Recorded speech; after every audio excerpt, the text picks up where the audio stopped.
Здравейте! Едно бързо видео ще направя за мотора ми.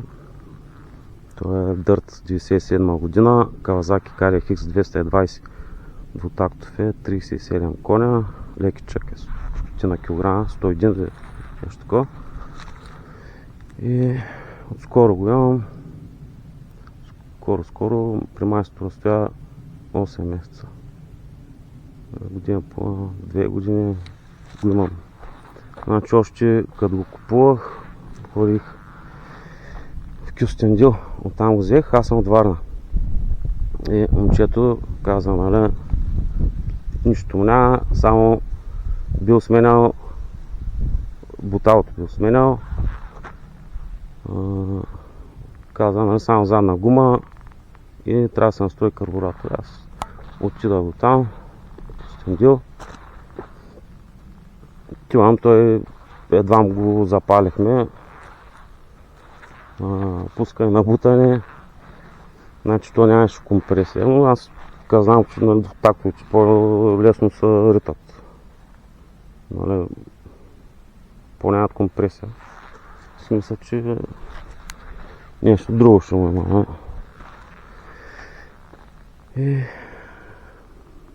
правя го там, запали повара, към вземам го, натваря го.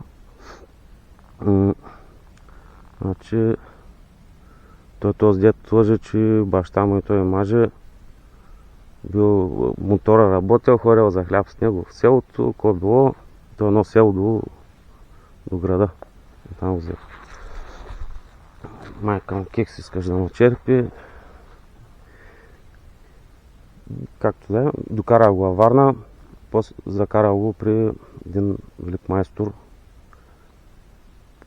варенски майстор, пътя към Виница нагоре, Байра. Ставя го, нали, карбуратор, да го види, код му трябва да... Отвори го, значи оказва се, че спукано бутало има, риза, сменяхме, там лагери на вала.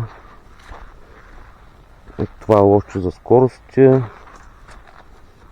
Бях му казал, нали, че тук има луфт.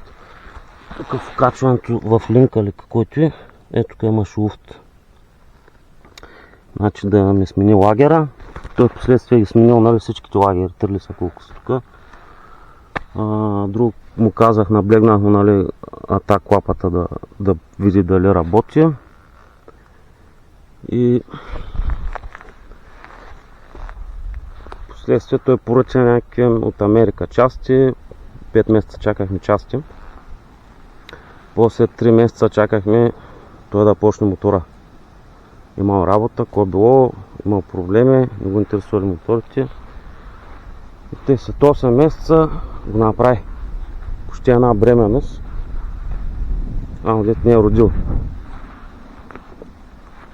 И когато му казах, нали, работи, палят, и пробва го там. Обаче, когато му бях наблегнал, не го е направил изобщо. Значи тук може да е сменил лагерите, обаче луфта се остава. Значи той ги е сложил, луфт дали има, не го интересува. Тук другото е тъс атак клапата. Тук има едно лошче, което придава към клапата. То трябва да се върти.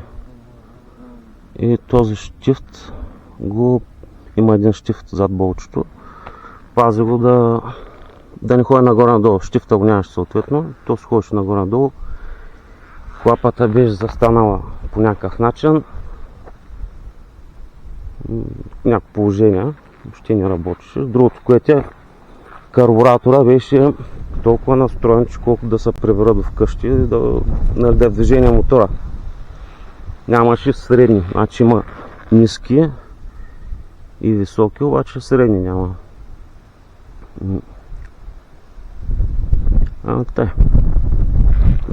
Дах му немалко пари за ремонта и за частите, които въобще не ги заслужава. Но аз съм си виновен. Значи даде му, вика, няма какво да прави, само ни предни накладки трябва да се сменят след време. Значи смених после предни накладки, задни накладки също. Тук съпорта беше блокирал и едната накладка издадена, другата като нова и загряваш. Значи другото, което е тук тече, що видим тече имаше семеринга на предната запчатка. Смених я. Тук масло смених на предните колове, той ми обади някаква цена пак за смяна, не знам какво. Общо взето дреболе, дето нали, сам си ги правих и ми изляха много ефтино. Но за тези пари, дето му издавах, просто мотора не ставаше за каране. Значи той ми смени бутал, ризата, добре. И това. Тук щупих оригиналната опашка, тук има трава, трябва да я заварям с тази от крос от мотора. Трябва да сложим дурото и защото нали, с номера в Варна го карам околностите.